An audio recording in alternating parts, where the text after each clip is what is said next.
Bienvenida. Hoy nos metemos de lleno en un tema complejo, ¿eh?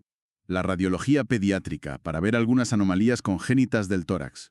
Tenemos aquí material bastante especializado que nos va a guiar.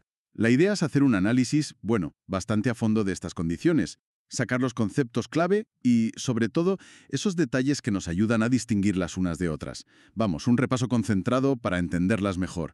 A ver qué sacamos en claro. Exacto. Vamos a centrarnos en lo distintivo de cada una, ¿eh? Cómo suelen presentarse y qué pistas buscar en las imágenes, en las radiografías, en el TAC. Una buena base, creo yo. Perfecto. Pues empecemos, si te parece, con la malformación adenomatomatosa quística, la MAC, o CEPAM, que también la llaman así. Los textos dicen que es una malformación amartomatosa. Esto de amartomatosa, ¿qué quiere decir exactamente? Suena un poco técnico. Sí, suena técnico, pero bueno, es importante. Hamartomatosa significa que es tejido del propio órgano, en este caso del pulmón, pero que ha crecido de forma desorganizada. O sea, no es un cáncer ni tejido de otro sitio. Son células pulmonares, pero mal estructuradas. Puede tener quistes, muchos o pocos, o ser más bien una masa sólida. Ah, vale. Tejido pulmonar, pero desordenado. Eso es. Y suele detectarse muy pronto, ¿eh? A veces incluso antes de nacer, en las ecos prenatales o justo al nacer. Y bueno, un dato curioso es que es un poquito más frecuente en el lado izquierdo del tórax. Detectarlo pronto es clave, claro. Entendido. Tejido propio, pero caótico. Detección temprana. Lado izquierdo. Vale. Pasemos ahora al secuestro broncopulmonar. La definición que tengo aquí dice tejido pulmonar que no funciona, que no conecta con los bronquios y, lo más llamativo, recibe sangre de arterias sistémicas, o sea, de la aorta o sus ramas. Eso en el pulmón suena raro. Totalmente anómalo, sí.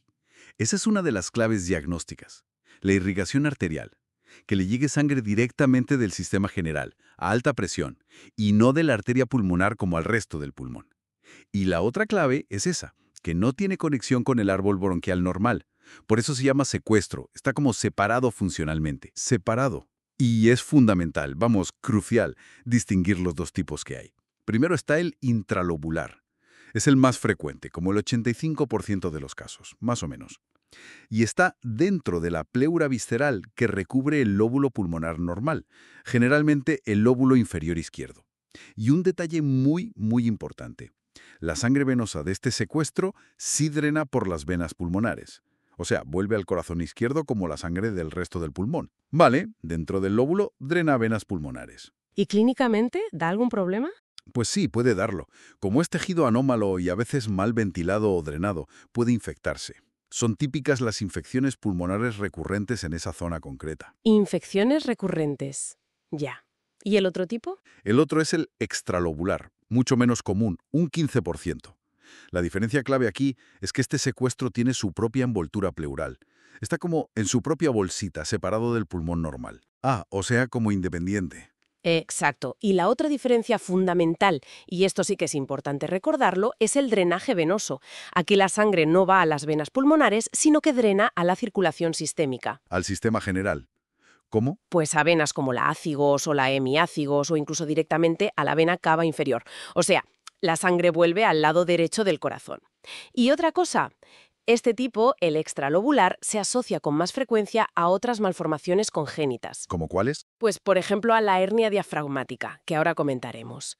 Por eso, distinguir dónde está la pleura y, sobre todo, a dónde va el drenaje venoso, si pulmonar o sistémico, es esencial para diferenciar los dos tipos de secuestro. Clarísimo. Y ya que la mencionas, hablemos brevemente de las hernias diafragmáticas congénitas. El material nombra dos. La de Bochdalek, que dice que es la más común, posterolateral izquierda. Sí, esa es la típica. Atrás y a la izquierda. Y la de Morgagni, más rara y esta es anterior y a la derecha. Eso es. Básicamente son agujeros en el diafragma, el músculo que separa el tórax del abdomen. Y por ese agujero se cuelan órganos abdominales, intestino, estómago, a veces hígado, hacia el tórax. Claro, y eso debe apretar a los pulmones, ¿no? Exacto. Especialmente la de Bochdalek, que suele ser más grande. Ese efecto maza que comentas, la ocupación de espacio en el tórax por los órganos abdominales, puede impedir que el pulmón dé cerrado o incluso ambos se desarrollen correctamente. Puede causar hipoplasia pulmonar, un pulmón más pequeño y menos funcional. Es otro ejemplo de cómo un problema estructural afecta al desarrollo de órganos vecinos. Tiene sentido. Bueno, el material también relaciona estas anomalías con algunas cardiopatías congénitas.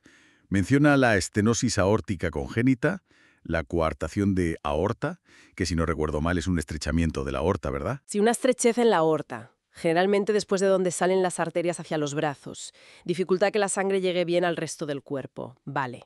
También anomalías del arco aórtico. Y una que suena compleja, el canal aurículo-ventricular completo, canal AB completo. Uf, sí. El canal AB completo es importante. Es una malformación del corazón bastante significativa. Imagina que en el centro del corazón, donde se cruzan las 4 cámaras, hay un defecto grande. Combina un agujero entre las aurículas, una comunicación interauricular tipo ostium primum, que es bajo, y un agujero entre los ventrículos, una comunicación interventricular de entrada. Y además, en lugar de tener 2 válvulas separadas entre aurículas y ventrículos, la mitral y la tricúspide, hay una única válvula grande y común para ambos lados. Una sola válvula para todo. Una sola válvula AB común, sí. Funcionalmente, esto crea un cortocircuito enorme de izquierda a derecha. Muchísima sangre pasa del lado izquierdo del corazón, que tiene más presión, al lado derecho, y de ahí inunda los pulmones. Como una fuga masiva hacia los pulmones. Exacto. El resultado es una sobrecarga tremenda de volumen y presión en la circulación pulmonar, lo que lleva a hipertensión pulmonar si no se corrige. Es una cardiopatía que requiere cirugía. Entendido, suena grave. Vale, y para terminar, nos queda el drenaje venoso pulmonar anómalo parcial, DVPAP, y ese síndrome con nombre curioso, el síndrome de la cimitarra. A ver, DVPAP, venas pulmonares que no van donde deben. Eso es. Normalmente todas las venas pulmonares llevan la sangre ya oxigenada a la aurícula izquierda. En el DVPAP, alguna o algunas de estas venas, más frecuentemente del lado derecho, se equivocan de camino y desembocan en la circulación venosa sistémica. ¿Dónde, por ejemplo? Pues en la vena cava superior, en la vena cava inferior o directamente en la aurícula derecha, o sea, mezclan sangre oxigenada con la no oxigenada que vuelve del cuerpo. Ya. ¿Y el síndrome de la cimitarra? El síndrome de la cimitarra es la variante más famosa y visualmente llamativa de DVPAP derecho. Se caracteriza porque todas o casi todas las venas del pulmón derecho se unen formando un gran colector venoso anómalo que baja verticalmente por el tórax. Baja. Sí, baja paralelo al borde derecho del corazón y desemboca abajo en la vena cava inferior cerca del diafragma. En una radiografía de tórax o en un TAC, esta vena curva dibuja una imagen que recuerda a eso, a una cimitarra. La espada turca, de ahí viene el nombre. Qué gráfico. Una espada dentro del tórax. Tal cual. Pero, ojo, lo crucial del síndrome de la cimitarra no es solo la vena. Suele ser parte de una asociación de hallazgos.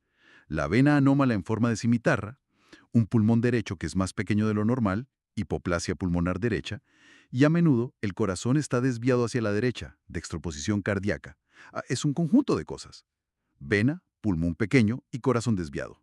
Exacto. Reconocer esa tríada, o al menos la combinación de la vena y la hipoplasia, es fundamental. La hipoplasia del pulmón tiene sus propias implicaciones funcionales, claro. Perfecto. Pues creo que hemos cubierto bastante terreno. Resumiendo este análisis, hemos visto la MAC como tejido pulmonar desorganizado. Los secuestros, sobre todo la diferencia vital entre intra y extralobular, por la pleura y más importante aún por el drenaje venoso pulmonar versus sistémico.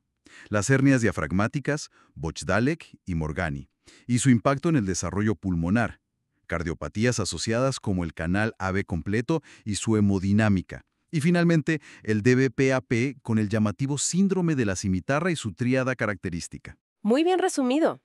Todo esto, la verdad, pone de manifiesto lo complejo y delicado que es el desarrollo del tórax durante la etapa fetal.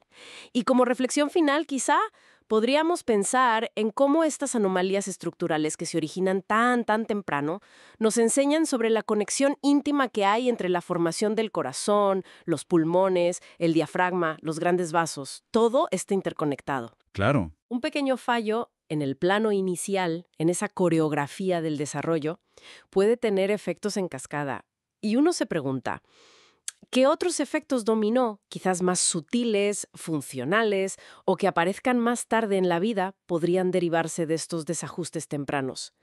Es algo sobre lo que, seguro que queda mucho por investigar y entender.